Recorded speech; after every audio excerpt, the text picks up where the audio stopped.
Okay. All right. So in September of, this is big number D. Big number D, Germany starts World War II.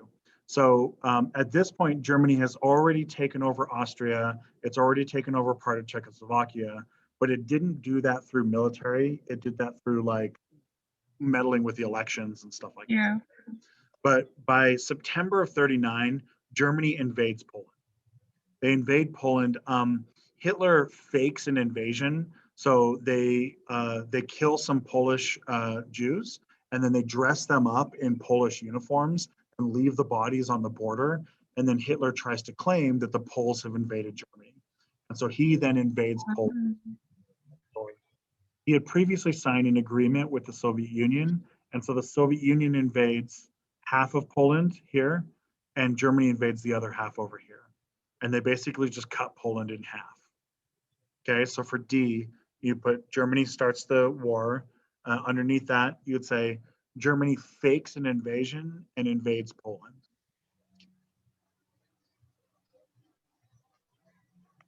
And under that, put that Germany and the Soviet Union are allied together, and they both cut Poland in half.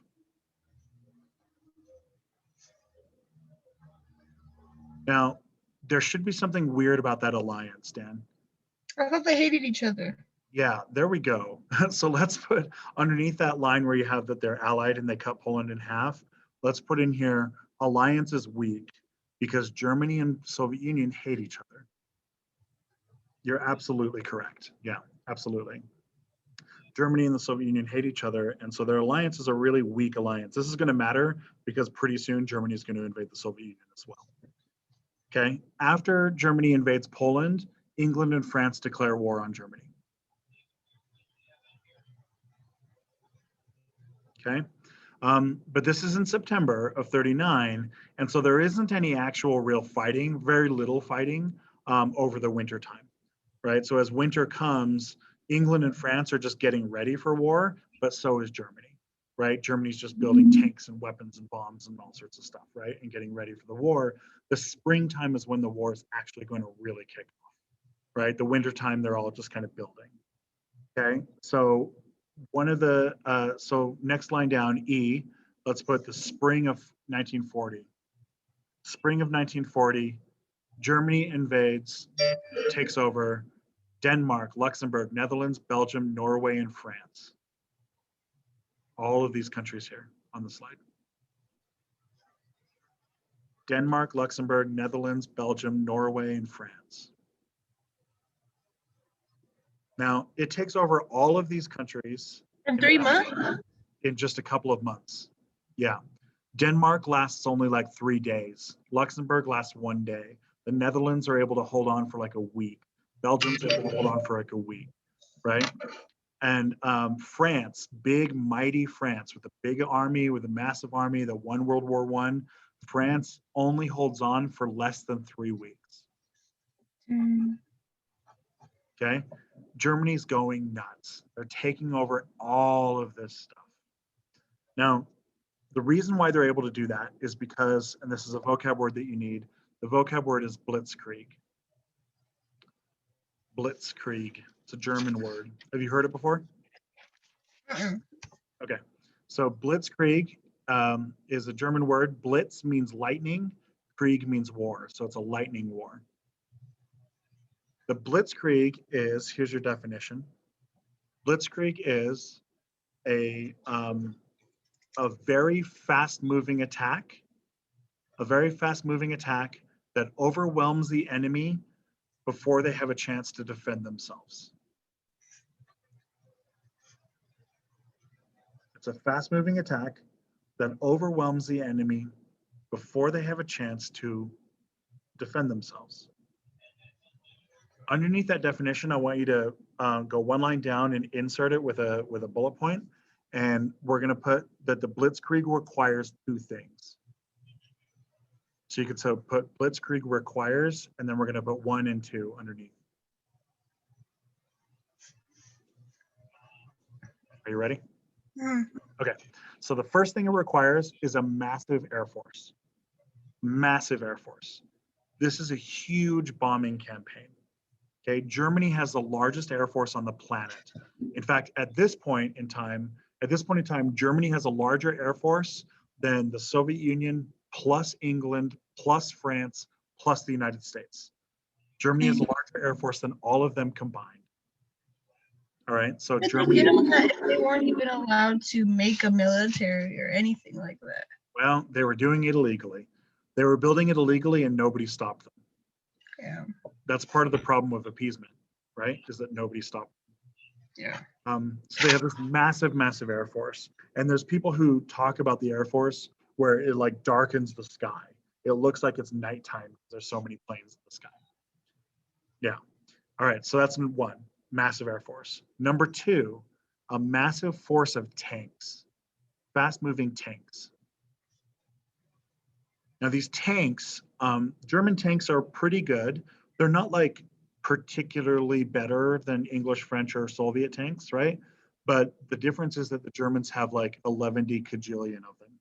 The Germans have just millions of tanks, right? And they just drive them all towards the area. The Air Force flies in, bombs everything, and then the tanks run it over and it happens so fast that people can't even stop. Okay. And so the tanks are moving at about 30 miles an hour or so, which 30 miles an hour may not seem like that much, but it's a lot when you're dealing with like a million tanks.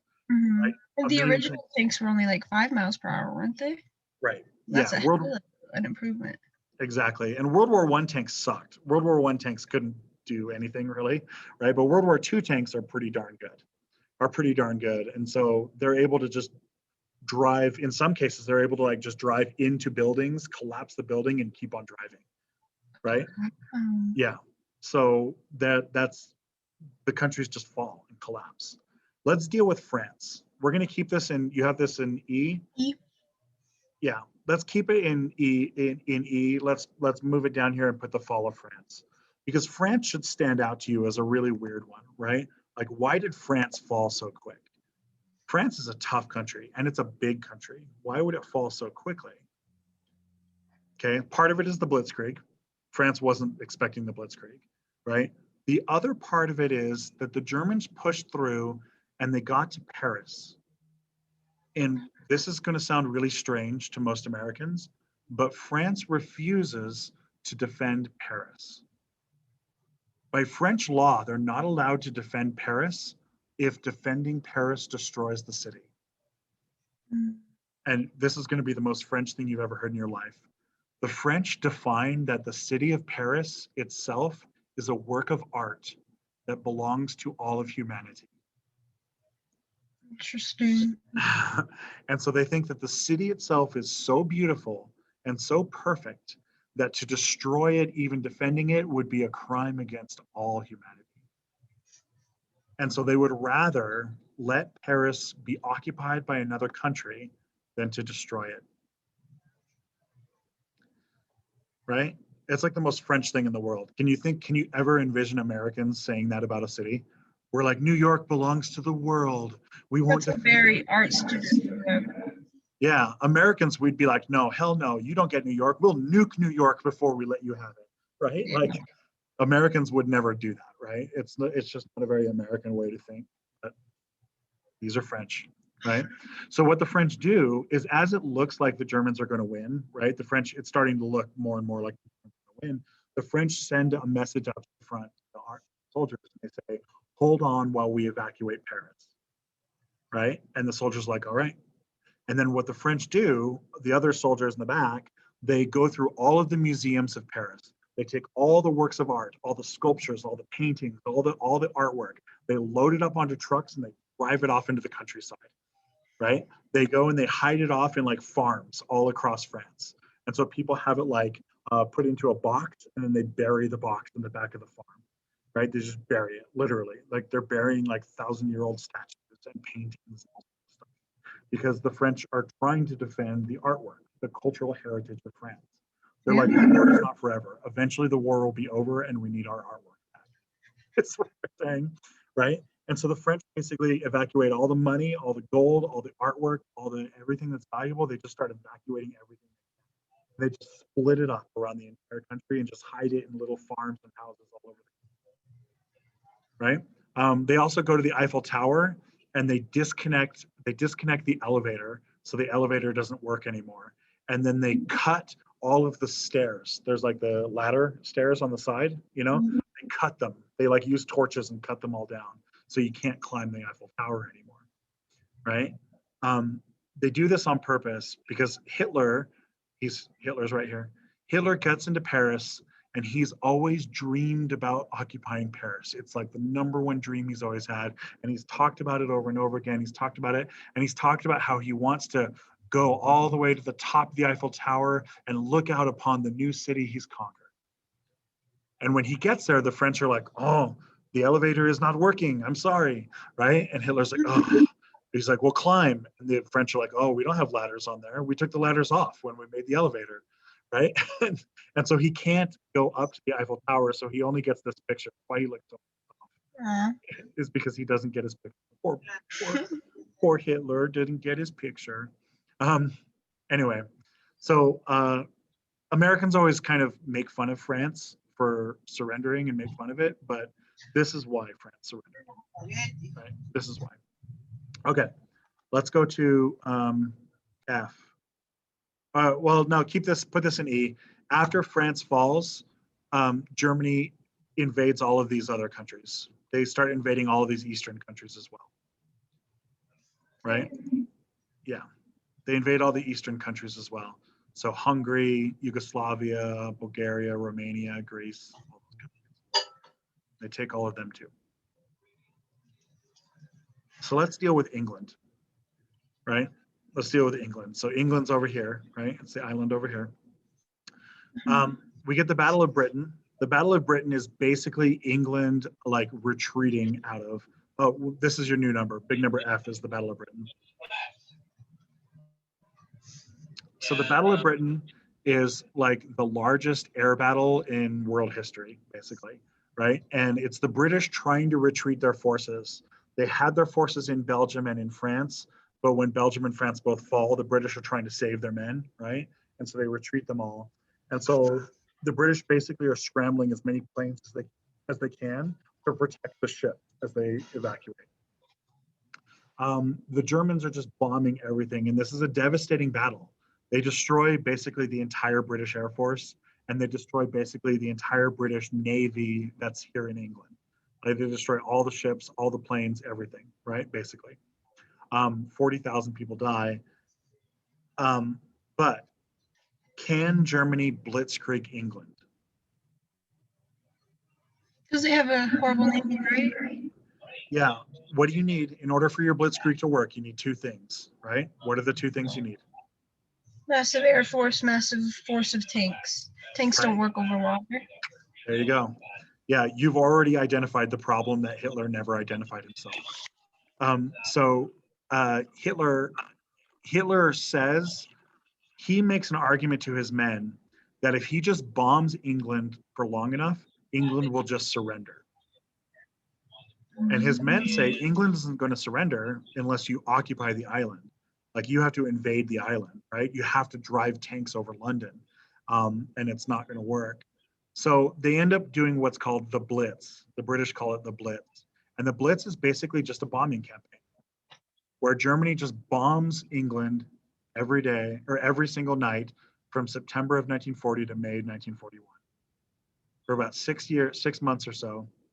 Well, 8 months, 8 or 9 months. For 8 or 9 months, they just bomb England every single night.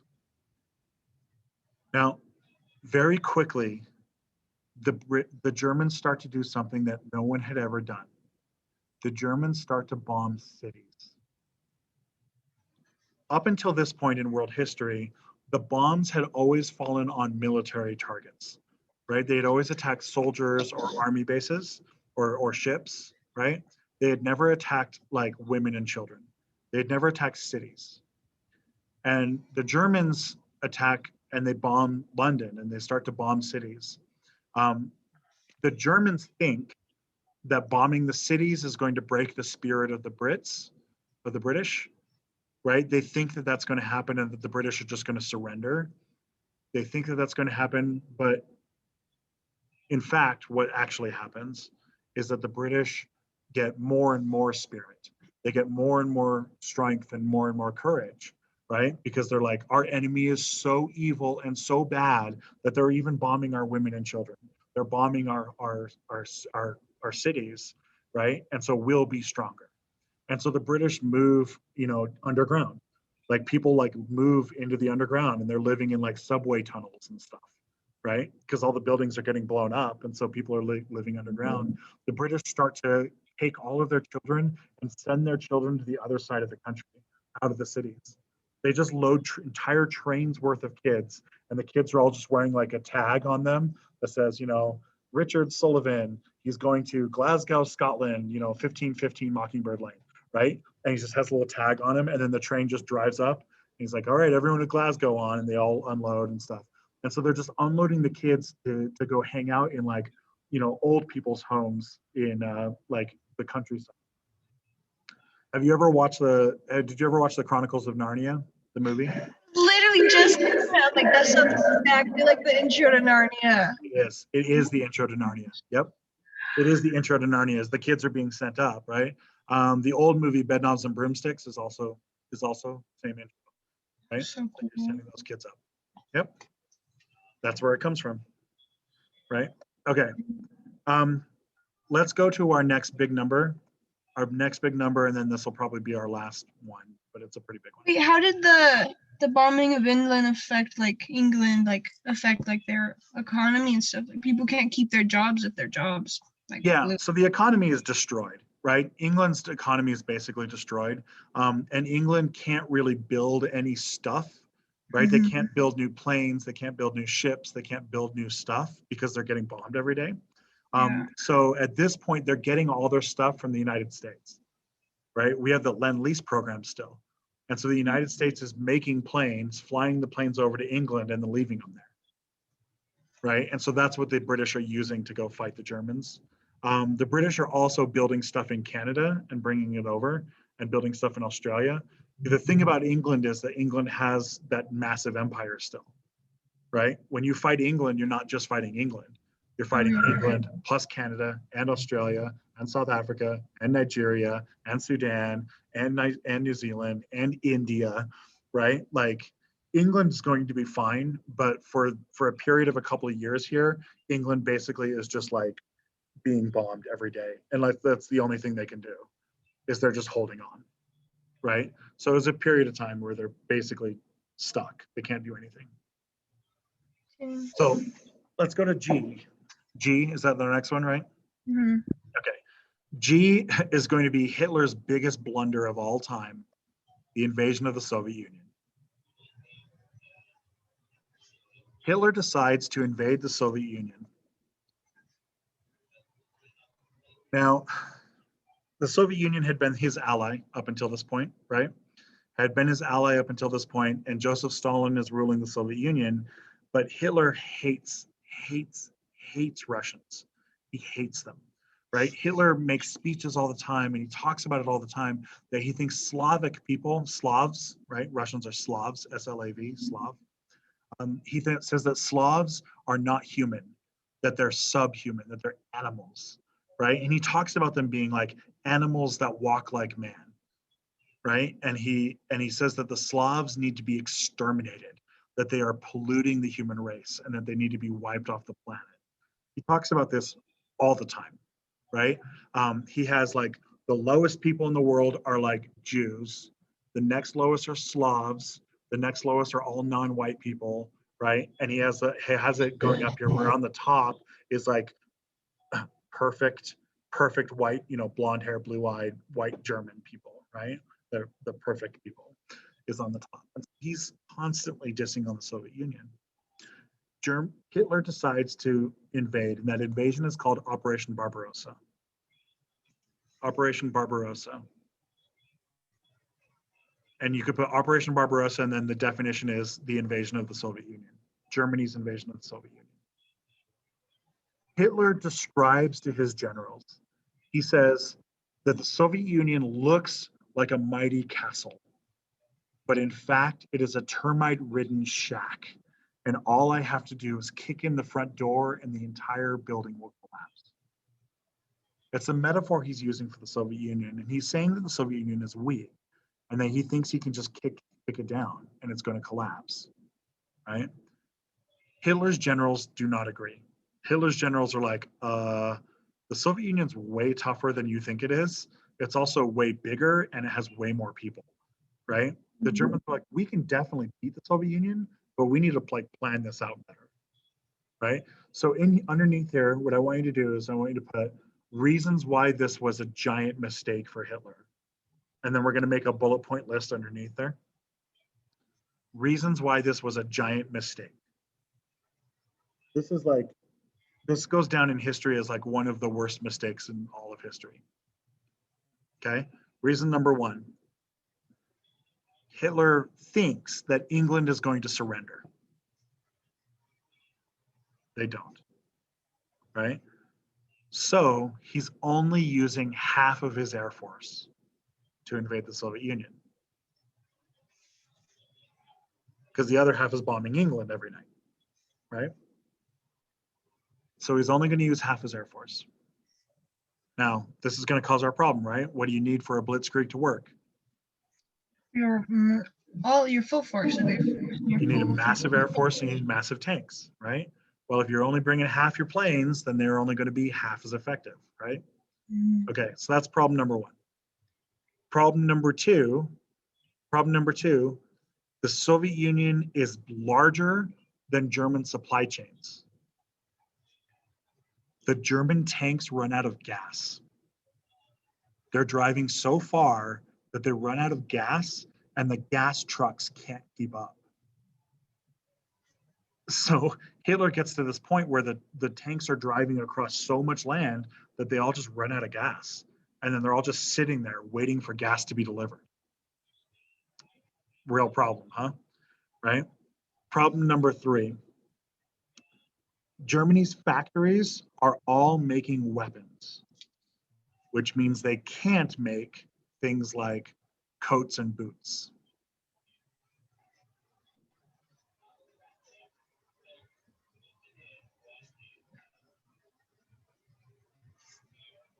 Okay?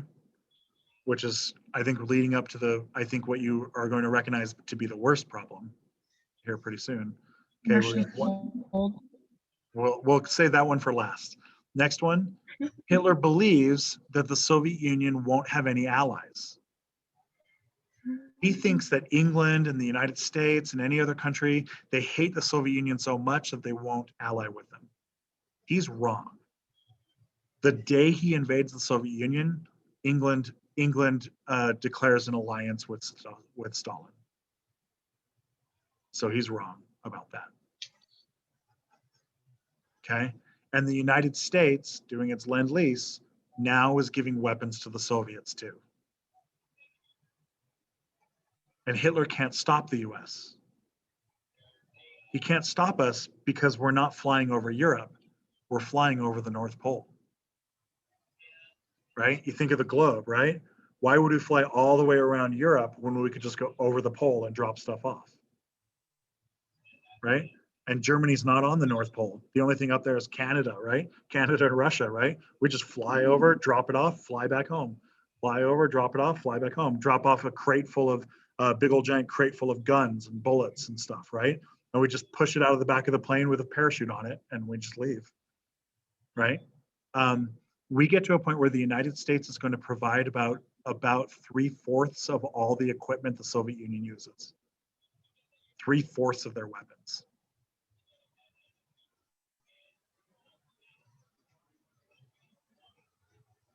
All right, here's the last big blunder. He invades in August. He invades in August. Why does that matter? Because it's literally the North Pole. It's cold. It's going to be cold. Winter in Russia starts in September. In Russia, it starts snowing in September, right? I mean, it's cold, right? Russia's cold. The one thing you know about Russia is that it's cold, right? Yeah, winter starts in September. Hitler invades in August. His generals try to talk him out of it, and they say, They say, you know, we should invade the Soviet Union, but let's invade them next April, right? We're going to invade them next April. That way we have all summer to fight them and beat them down, right? Hitler's like, no, France fell in 2 weeks. The Soviet Union will fall in 1, right? He is wrong about that. Okay. Here's the last thing, and Hitler had no way of knowing this, but the winter of 1941 and 42 is one of the coldest winters that Russia has ever recorded. Okay. It's one of the cold, Hitler had no control over that, right? But it's one of the coldest winters that Russia has ever recorded. The temperatures in Moscow that year, in Moscow and in St. Petersburg, the temperatures there are like negative 40 degrees. Yeah. And then they had to wait for their tanks to get filled up with gas so they could keep going. So they were just sitting ducks in the middle. Yeah. Here's the problem, right? If your tank is a sitting duck, if it's cold and your tank can't move because it's out of gas, your tank won't start back up again until June because the engine seizes up and all the machinery is frozen. Oh, And all the machinery locks together, right?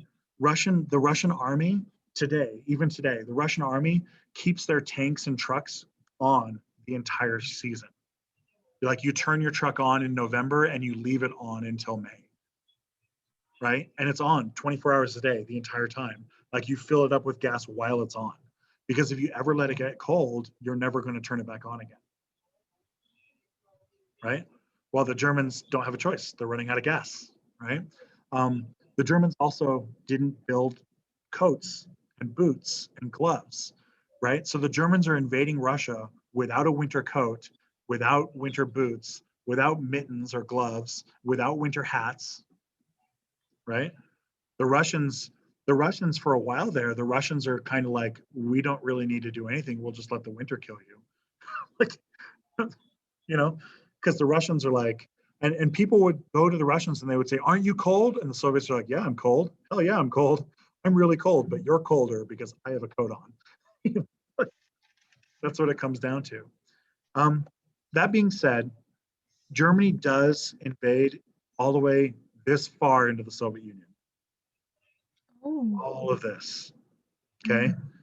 The Soviet Union isn't ready for the fight. And Germany ends up taking over all of this in about 3 weeks, right? All of that in about 3 weeks, okay? All of what is today Ukraine in about 3 weeks.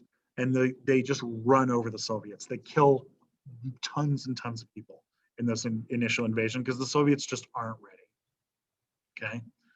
One of the things that you really need here is the Germans take Soviet POWs. The Germans take Soviet POWs. Do you know what a POW is? Okay, in your notes, put POW and define it. It's a prisoner of war. So we can put this like in a box on the side here, right? Prisoners of war are enemy soldiers that you capture during a war. By international law and international custom, POWs are supposed to be treated well. They're supposed to be treated with respect. They're supposed to be given food, water, shelter, medicine, right? You're not allowed to torture them. You're not allowed to kill them.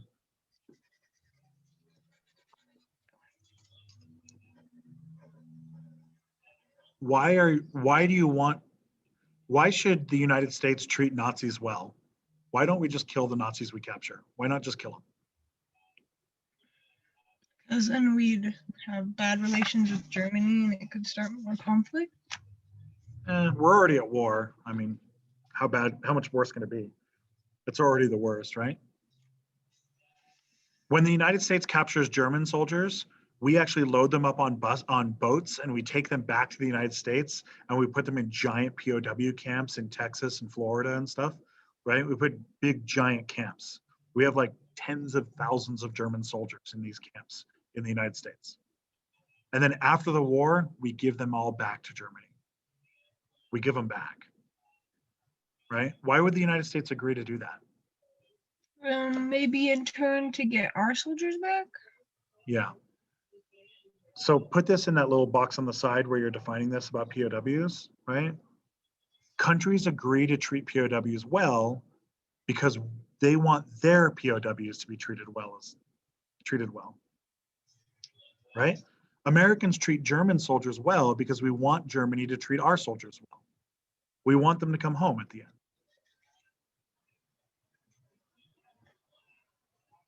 Right? Does that make sense?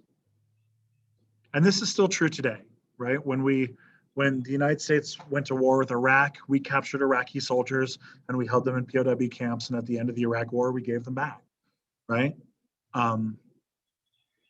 Yeah, you're not supposed to torture them or kill them or abuse them or anything. Now, back to the Russia part. The Nazis, excuse me, the Nazis capture Soviet POWs, and Hitler orders the Soviet POWs to be treated like subhuman trash. He does not want them to be treated with the respect of an enemy soldier. He wants them to be treated like subhumans. So the Soviet soldiers are tortured, are starved, are beaten, they are abused, badly abused, and many of them die in the camps. The Soviet POW camps are almost as bad as the Jewish concentration camps. Massive camps of Soviet soldiers being completely and totally abused. I'm telling you this because I think you can figure this out, what's going to happen in the future. When the Soviets start to win, what's going to happen? And killed bunch of Nazis. Yeah, the Soviets are going to take out revenge on the Nazis. This matters. It's going to change the end of the war because the Soviets are going to look and say, look at what you did to our people. What are we going to do to yours? Yeah. Right. World War II is basically this long story of like the worst things humans have ever done to each other. Right. Like it's basically this just massive story of the worst things humans have ever done. And this is where it's really bad. Okay. We don't need all the details here, but the last thing I want you to put on this section is Stalingrad, the Battle of Stalingrad. Hitler invades all the way into the city of Stalingrad, which is way down here. It's way down here. It's over here, if you see where I'm pointing. Okay. He invades all the way to the city of Stalingrad, and that's as far as he gets. This battle goes from August of 1942 all the way to January of 1943. Right? That's a long battle, a year and a half battle for one city. Okay. This battle is going to go on to become the largest battle of the war, and the Soviets are going to hold their ground. They hold their ground because behind Stalingrad are trains connecting to factories and trains connecting to other cities and towns. And the Soviets have lots and lots of people. Okay. As the Soviets retreated across their countryside, as the Soviets retreated across this whole area, the Soviets basically just lit everything on fire. Everything. Every farm on fire, every oil field, they blew it up and lit it on fire, right? So the Germans couldn't get to the oil, right? And as they did that, so the Germans kept on coming into these areas and they had no supplies and no gas and no food, right? So they had to constantly keep waiting for stuff to get delivered in. And so it allowed the Soviets to hold. From this point on, from August of 1942, all the way to from August of 1942, I want you to put on here, starting in August 1942, Germany is losing this war. We know today that Germany will never expand past this. From this point forward, they're losing. By January of 1943, the Soviet Union is pushing forward and they're winning, and they're never losing again. They will win every single battle after this, every single one, right? And you may notice here, August of 1942, the United States hasn't even entered the war yet. We're not even fighting yet, and the Soviets are already winning. Okay, this matters because the eastern half of the war is going to be so big and so brutal. It's going to kill so many people. The eastern side of this war, the Eastern Europe side of the war, kills more people than all human conflict ever combined. every war every human has ever fought. Add them all together, and it's still less than the Soviets versus Germans. Okay. All right. We're going to stop here.